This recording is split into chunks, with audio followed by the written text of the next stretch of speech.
Hey everybody, hi, it's Gretchen here with the story and art for you. Welcome to another evening of wonderful children's literature books. And I am your storyteller, and I'm here on a premiere because in my other life, I'm a photographer and I am in Africa right now, fulfilling a huge dream to photograph elephants. Yay! I will show you the pictures when I get back. But I didn't want to leave you without a story because this is episode 296. 296 nights in a row that I have presented a story for you guys. And I'm just didn't want to miss out because I just love reading kids' books and sharing with you the beautiful artwork in them and the story behind them. Well, last night I brought you the name of this is Revised and Revisited. Last night was part one with the revised. We had a revised Sleeping Beauty fairy tale, and it was called Reading Beauty. So, in this one, we have a revisited a folk tale, fairy tale, that is a classic and is in so many different cultures and can be heard and read, oh, everywhere, practically everywhere, in some form or another. But tonight, um, we're also revisiting um, the one of our favorite author illustrators, and that is the great Jerry Pinckney. We've read several of his books and seen several that he's illustrated. He's a Caldecott medalist.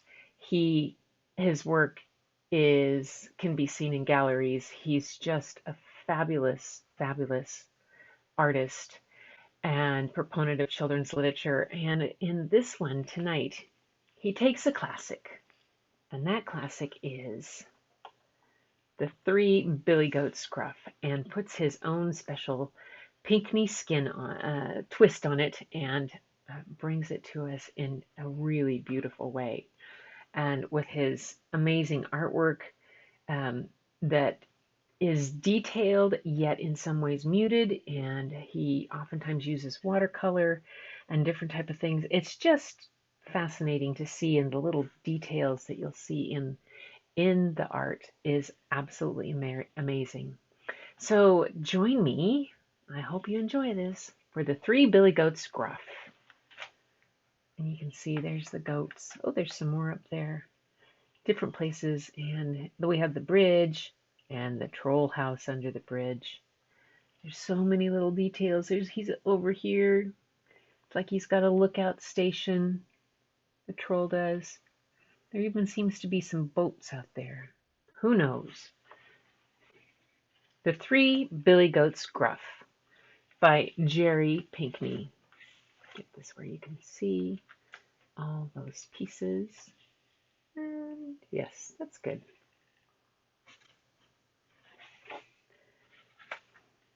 A long time ago, on the rocky side of a river, there lived a family of three hungry billy goats, Gruff.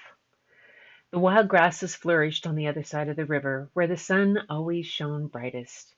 And under the bridge, passing over that water, there lived a troll with a heart of stone, who guarded the crossing day and night. The billy goats became so tempted by the tasty looking grasses that they were determined to get to the other side of the river. But the water was deep and full of fish, some of them even larger than the goats. The littlest and hungriest goat was the first to march toward the crossing.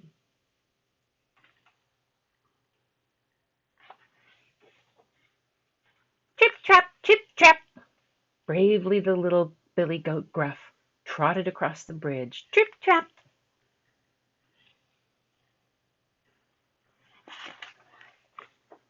Chip chap, chip chap, chip chap, chip chap, chip chap. Who's that trip trapping over my bridge? Roared the selfish troll. Oh, it's only I, the little billy goat Gruff squeaked. I'm heading to the hillside to make myself fat. I'm going to gobble you up, declared the troll. Oh no, don't eat me, cried the little goat. Wait till the next billy goat comes. He's much bigger than me.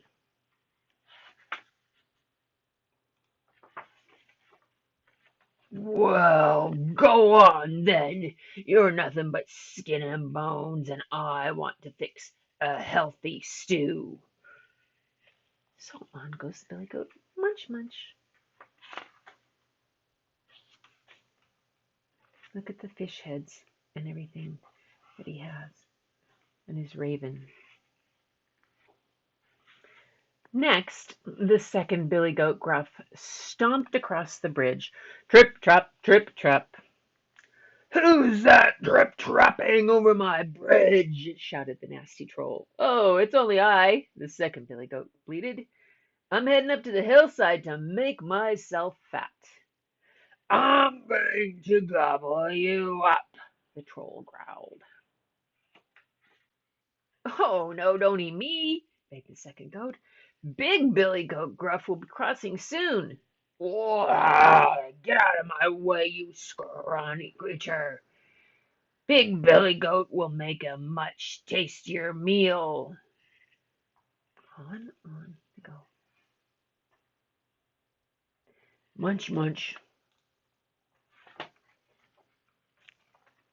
Before long, the biggest billy goat, Gruff, stormed across the bridge. Crack! Beware, he goes right through. Crash! Trip, trip, trip, trip. Who's that trip-trapping over my bridge? Howled the greedy troll.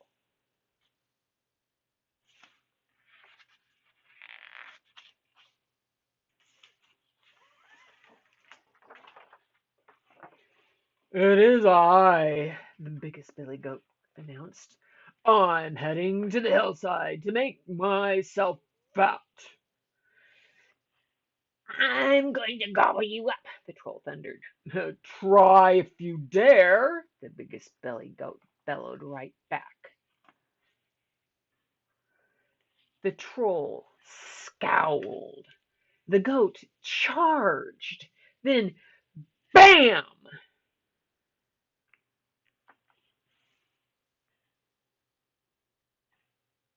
He knocked him clear up into the air.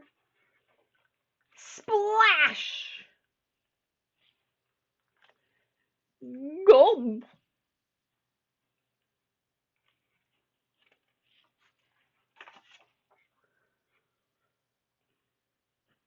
Who's that trip splish splashing in my river? It is only I, The troll squeaked. I'm going to gobble you up.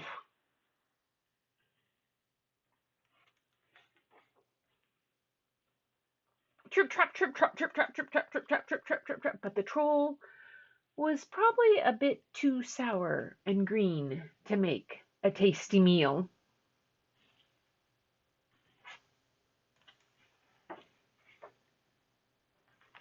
And the troll watched in defeat as a herd of billy goats joined their friends on the hillside. And over where the sun shone brightest and the wild grasses flourished, the billy goats would fill their bellies.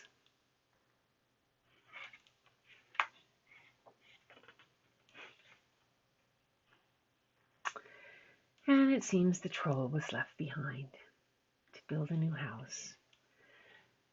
The author says, I've wanted to retell the Three Billy Goats Gruff for as long as I've been making books that reimagine classic tales. Over the years, countless teachers, librarians, and storytellers have declared it a favorite classroom read aloud, and I was deeply drawn to the drama of the story. It demands heightened animation in the telling, with multiple voices and an arc of tension that builds to a crescendo, inviting plenty of audience participation. I was, however, confounded by the ending of the original tale in which the troll disappears or turns to stone when tossed into the water. It seems he never had a chance to learn his lesson. I invented the character of the giant fish to offer a way for the troll to recognize what he'd done to others and to experience his word bullying from another point of view. I also longed for this story to be more than a cautionary tale or a revenge story where the victim resorts to violence. In this version, readers can still cheer for the underdogs even when the troll gets his due. But careful observers of the end paper art may be left with the sense that there could be a turning point in this relationship. It's up to the reader to ask questions and finish the story. Has the troll learned his lesson? Does he redeem himself? Is forgiveness an option for the goats? Can these characters ever have a peaceful coexistence? These are important questions not just in children's everyday lives, but in the world at large. Artistically, the story was an intriguing challenge because it's so compact. It all takes place on one small bridge. And yet there are 4 equally important characters, each page with a big emotional moment. Attending to size relationships, creating distinct personalities for the goats, and evoking strong human emotions from animals that needed to remain mostly naturalistic were all details that required focus.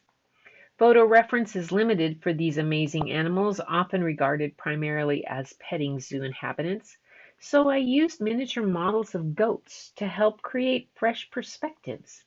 Ultimately, it was only my imagination, however, that could invent the characters of the ever so relatable Billy Goat's Gruff.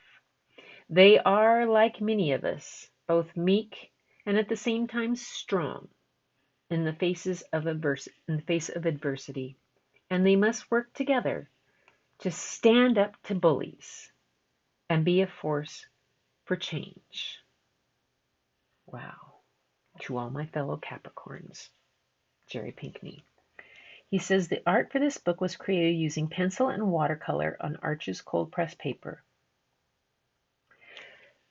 So this is an amazing thing for him to have added. If we look at the end papers, which we can't see quite, can't see the whole part on this side, but if you look carefully, and I'll bring you the end papers, and artists often do this with books, is they will add another dimension to the story in the end papers. And so let's take a look in closely.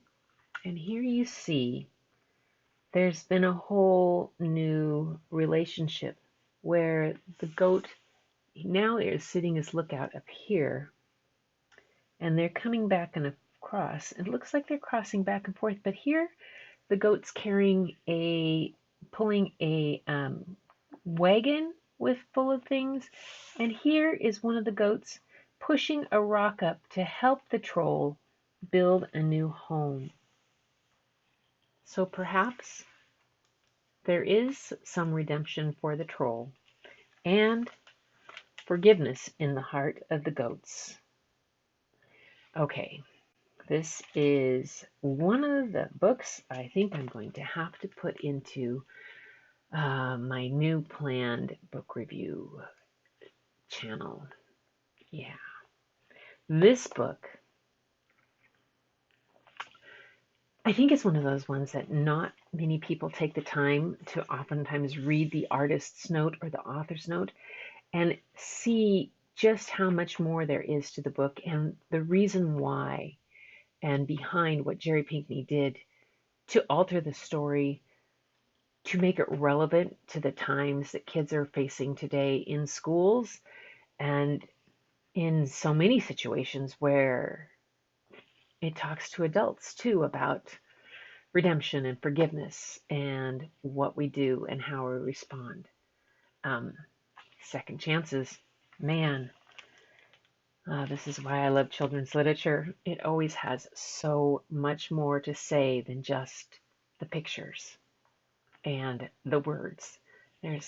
You put them together and you have such a powerful force when you put those words and pictures together in such a way that they complement each other, but they also add another layer and make us think.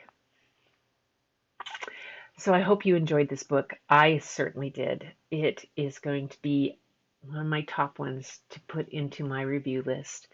And anyway, thank you, all of you, for being here every night. So it helps me rediscover and relearn and find new things in a genre of books that I have always loved and read and collected. But there's always new things to find. And if this book today doesn't tell us that, I don't know what will, but there is always something new to learn and always a new way to present the things we need to hear. Yeah, that's it. So everybody, thank you for being here. Thanks for coming in and chatting with each other on the premiere. Thanks for inviting me into your home and being part of my journey. Thank you for coming along with me on this ride. And until next time, keep looking for the beauty hidden in plain sight. It's all around you, and you'll find it easily by go looking in the mirror, and it's looking right back at you. Take care, everyone. All we need is a place to be and a few good friends for some company. If you'd like to stay, you don't have to leave. We'll leave the lights on and the door unlocked. If you drop on by, you don't have to knock. We're happy to share whatever we've got.